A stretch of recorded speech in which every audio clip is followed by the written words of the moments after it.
18th of February, and this is your number of the day.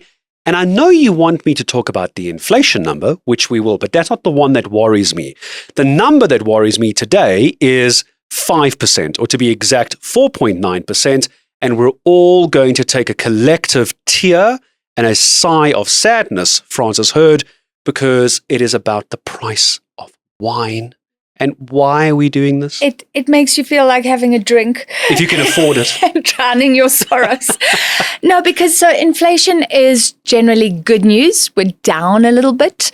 And obviously, fuel prices are down. There's huge concern about meat prices. So if you're going to have a steak with your wine, that is a big problem. That's going to become very expensive. But let's zone in on wine, because the wine industry is so important for South Africa. We love to drink, but also we can talk about the tariffs, because it's now becoming clear what has happened with our exports to the US. There was an estimate last year that the wine industry as a whole, now remember, it's not just about drinking wine, it's about tourism and everything around that, bottling, packaging. It was worth 56 billion rand. With a B.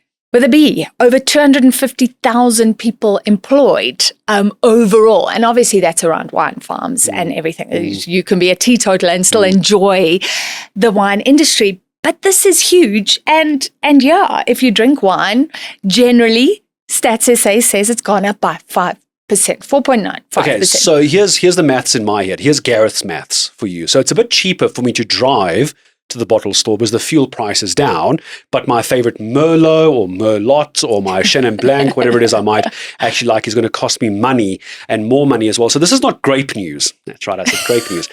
How much of this are we blaming on the US, if at all? Do they have anything to do with this? So they are clearly putting more strain on wine producers. So what came out, in fact, yesterday from the United Nations, UNCTAD, their trade institute, is this figure, which is a little bit complicated, but it says that in comparison to other imports into the US, South African wine is 17% more expensive. So actually, remember the tariff was 30%. So we don't know, the assumption was that our winemakers would have to go into the US market and then the wine would be sold at 30% or more. It would become 30% or more expensive in the US. But this is compared to other importers, because what's really unfair, right, if you're all going into the US market as wine producers, is if you all have one tariff. But remember, Trump put different tariffs on different countries. So Australia is looking relatively better in the US market. Chile is looking relatively better. Argentina's wine is looking relatively less expensive in the US market, but South African wine really looking relatively pretty expensive, 17%, and French wine also more expensive. So that is putting pressure on the exporters. And what we've seen generally is wine producers just struggling. So this would mean some of them drop off the radar, or their costs just become too high and they can't compete. So we have less wine producers in South Africa. And that's been a general trend, right? Yes. And I think that would put pressure on local prices.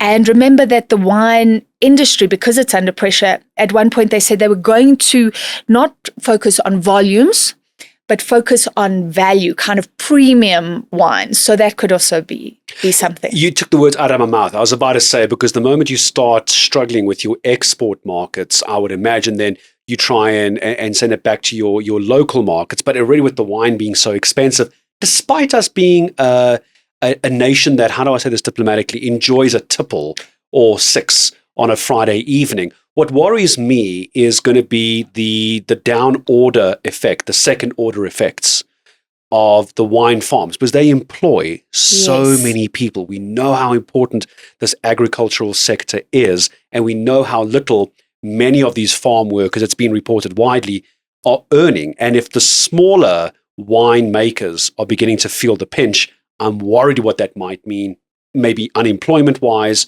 if not now, in maybe years to come. Yes, and we know that over time, the smaller producers have felt the pinch. And it's pretty hard being a winemaker because we are all fickle about what we drink. Yeah. And so that market is already unpredictable, right? And then you have the US implementing this.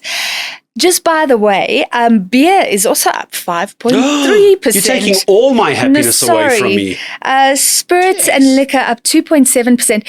This is quite interesting in light of more sin taxes coming in as well, because remember, budget is next week. And every year, the alcohol producers will say, be careful, because yes, maybe it's sinful and maybe you can punish us, but you add those taxes and then you got 270,000 people, their livelihood affected. Can we, I mean, apart from the livelihoods, which is the very important part of this discussion as well, but can we be also very honest?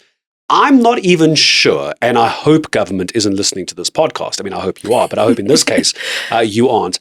Let's be fair. When it comes to alcohol in this country, whether it's the wine, whether it's the beer, you broke my heart there, by the way, thank you for that, or the spirits, South Africans are going to find the money. Even if you can't afford it, you are probably going to find the money to buy your favorite tipple. And government knows this. Yes. It's why they keep smacking us with the sin tax year after year after year. Yeah, it's why sin taxes work, right? Because some things, the demand for it doesn't go down when the price goes up. But then, like you say, people have to skimp on other things.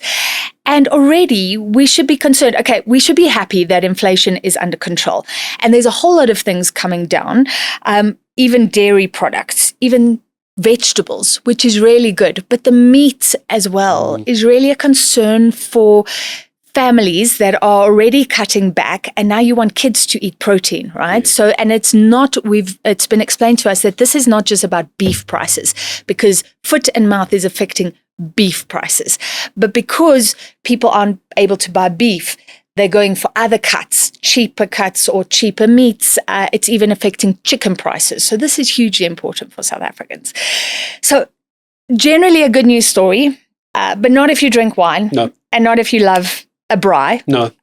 There was even a braai index, but that's where we leave it. 5%, the number of the day, the increase within inflation in specifically wine.